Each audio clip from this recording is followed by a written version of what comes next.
Hello दोस्तों, मेरी video में आपका स्वागत है। आज इस वीडियो में जो हम कक्षा 9 की प्रश्नावली 1.1 पढ़ेंगे, जिसका नाम है संख्या पद्धति। चलो तो स्टार्ट करते हैं। देखो, प्रश्नावली 1.1 पढ़ने से पहले जो है हम कुछ बातें यहाँ पर जान लेते हैं। देखो, प्रश्नावली का नाम है संख्या पद्धति। तो देखो, संख्या कितने प्रकार की होती है। देखो, संख्या जो होती है वो होती है दो प्रकार की।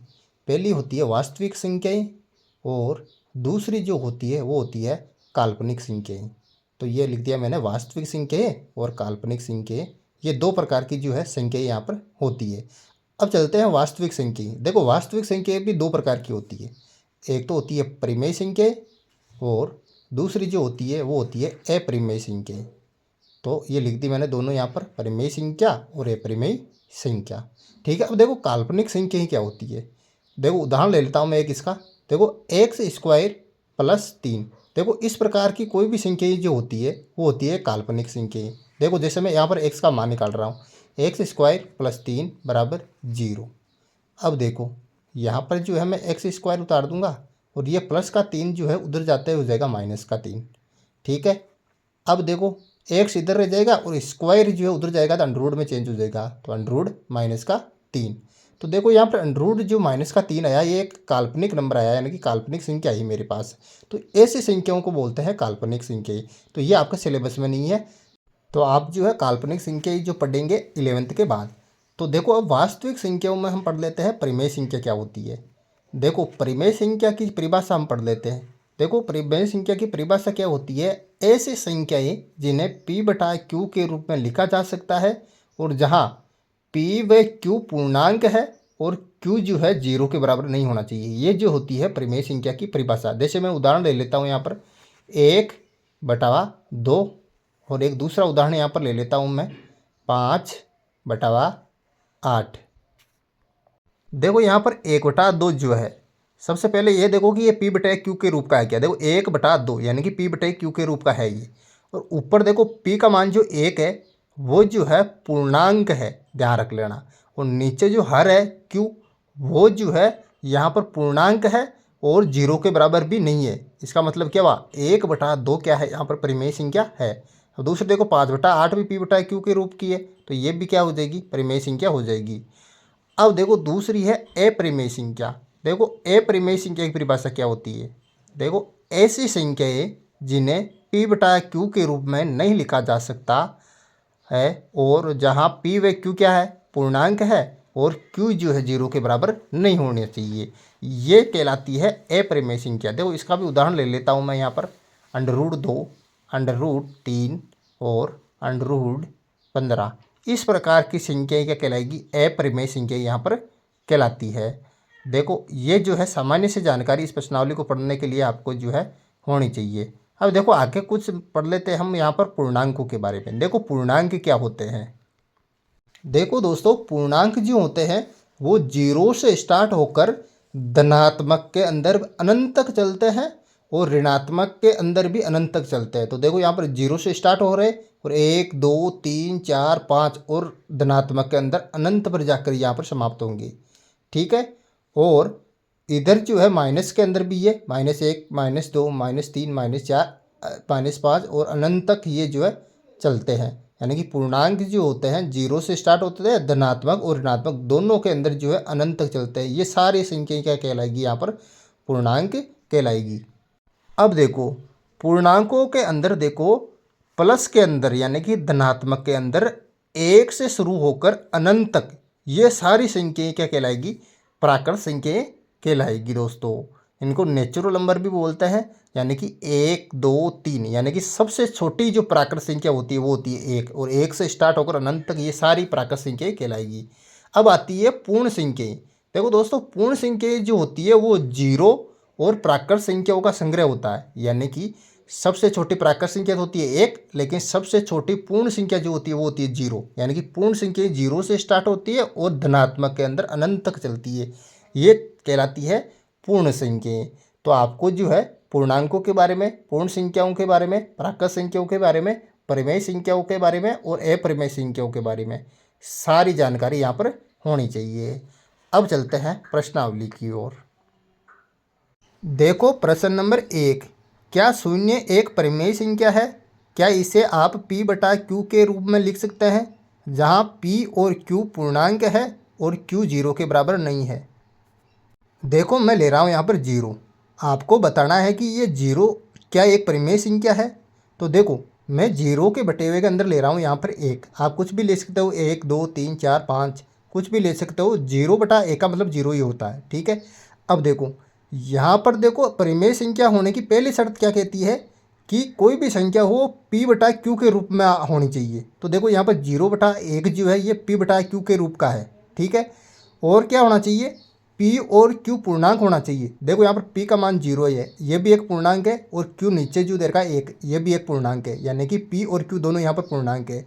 और Q जो है 0 के बराबर नहीं होना चाहिए, और नीचे देखो 1 है, 0 के बराबर नहीं है। इसका मतलब जो है यहाँ पर हाँ 0 1 जो है परिमेय संख्या है, क्योंकि यह P बटा Q के रूप में है, और यहाँ पर जो है Q का मान 0 के बराबर भी नहीं है। तो इस प्रकार से जो है इसका हल दे देना है। अब देखो चलते हैं प्रश्न नंबर 2 की तरफ। देखो प्रश्न नंबर 2, 3 और 4 के बीच में 6 परिमेय संख्या ज्ञात कीजिए। तो सबसे पहले मैं यहाँ पर लिख लूँगा कि 6 परिमेय संख्या यहाँ पर हमें ज्ञात करनी है। तो इस स्थिति में क्या करना है, आपको 6 के अंदर जो है आपको 1 जोड़ देना है, यानी कि 6 परिमेय संख्या हमें ज्ञात करनी है। तो 6 के अंदर जोड़ेंगे हमें 1, यहाँ पर 6 + 1 कितने हो गए, यहाँ पर 7 हो जाएंगे दोस्तों। तो ये लिख दिया मैंने यहाँ पर 7। अब देखो 7 का क्या करना है, हम आगे समझाऊंगा मैं 7 का क्या करना है।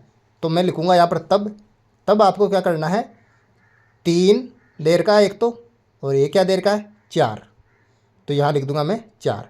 3 और 4 के बीच में आपको 6 परिमेय संख्या ज्ञात करनी है। तो मैं क्या करूँगा, 3 को जो है ऊपर नीचे ये जो 7 आया हमारे पास इससे गुणा कर दूंगा। तो देखो 3 को मैं गुणा करूँगा ऊपर नीचे 7 से, तो 3 गुणा 7 बटावा 7। इसी प्रकार मैं 4 को भी जो है ऊपर नीचे गुणा कर दूंगा 7 से, तो 4 गुणा 7 बटावा यहाँ पर 7 हो जाएगा। अब इधर लगाऊंगा बराबर का चिन्ह। अब मैं 3 को 7 से गुणा करूँगा तो कितना आएगा, 3 7 तो 21, और बटे हुए के अंदर आ जाएगा यहाँ पर नीचे 7, ठीक है।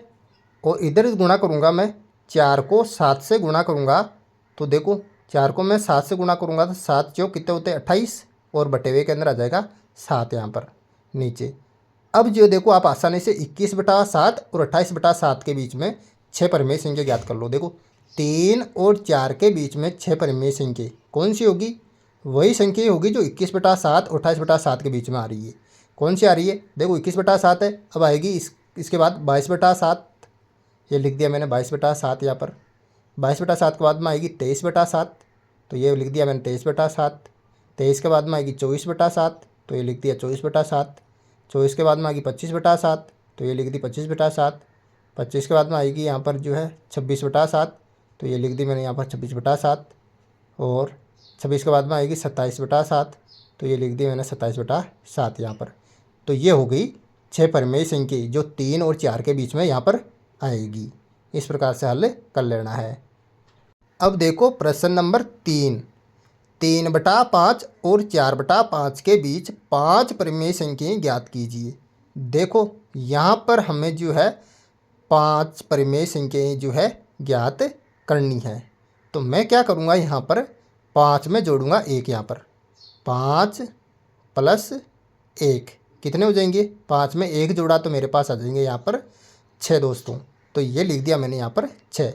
अब देखो 6 का क्या करना है आपको, अब देखो तब मैं क्या करूँगा, आपको जो है 3 बटा 5 और 4 बटा 5 के बीच में ज्ञात करनी है। तो मैं लिखूँगा यहाँ पर 3 बटा 5, और इस तरफ लिख लूँगा मैं यहाँ पर 4 बटा 5। इन दोनों के बीच में आपको 5 परिमेय संख्या ज्ञात करनी है। तो हमारे पास ये जो 6 आया, इससे मैं दोनों को जो है ऊपर नीचे गुणा कर दूँगा। 3 बटा 5 को ऊपर नीचे जो है मैं गुणा करूँगा 6 से। अब देखो गुणा करूँगा इसको, 3 को 6 से गुणा करूँगा तो कितना आएगा, यहाँ पर 6 3 18, तो ये लिख दिया 18, और नीचे 6 को 5 से गुणा करूँगा तो आ जाएगा 30, तो 18 बटा 30 आया। और इधर 4 बटा 5 को ऊपर नीचे 6 से गुणा कर लूँगा मैं, 6 बटा 6। अब देखो बराबर का चिन्ह, 6 को मैं 4 से गुणा करूँगा तो कितना आएगा, 6 चौका यहाँ पर आ गया 24, तो ये लिख दिया 24, और 5 को 6 से गुणा करूँगा तो कितना आएगा 30 आएगा। तो 18 बटा 30 और 24 बटा 30 इनके बीच में जो है आपको 5 परिमेय संख्या मिल जाएगी। तो देखो 3 बटा 5 और 4/5 के बीच 5 परिमेय संख्याएं लिख लो। अब आप परिमेय संख्याएं कौन सी होगी, यानी कि देखो यहाँ पर 18/30 है। 18/30 के बाद में क्या आएगा 19/30, तो ये लिख लिया मैंने 19/30। 19/30 के बाद में 20/30, तो ये लिख लिया 20/30। और 21/30, तो ये लिख लिया 21/30। और बाद में 22/30, तो ये लिख दिया 22/30। फिर जो है 23/30, तो ये लिख दिया 23/30। ये जो हो गई 5 परिमेय संख्या जो 3/5 और 4/5 के बीच में आएगी। अब देखो प्रश्न नंबर 4 यहाँ पर, नीचे दिए गए कथन सत्य है या असत्य, कारण के साथ अपने उत्तर दीजिए। देखो पहला कथन क्या है, प्रत्येक प्राकृत संख्या एक पूर्ण संख्या होती है। देखो नीचे चार्ट के अंदर देखो आप, यहाँ पर जो है 0 से लेकर प्लस के अंदर अनंत तक और 0 से लेकर माइनस के अंदर अनंत तक, ये तो है पूर्णांक संख्या, ठीक है।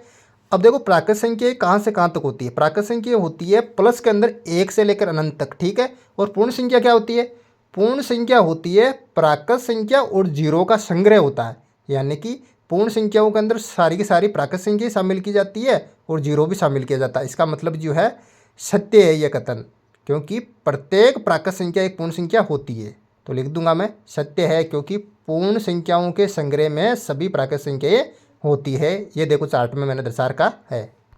अब देखो यहाँ पर जो है दूसरा कथन, प्रत्येक पूर्णांक एक पूर्ण संख्या होती है।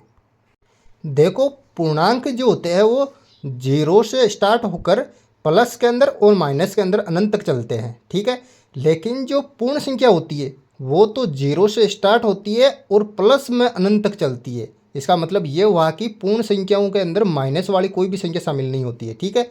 तो हम ये नहीं कह सकते कि प्रत्येक पूर्णांक एक पूर्ण संख्या होती है, क्योंकि ये जो माइनस वाली जो पूर्णांक है ये पूर्ण संख्या में शामिल नहीं होता है। पूर्ण संख्या तो केवल 0 से स्टार्ट होती है, केवल प्लस के अंदर अनंत तक चलती है। तो ये कथन जो असत्य हो जाएगा, यहाँ पर असत्य है।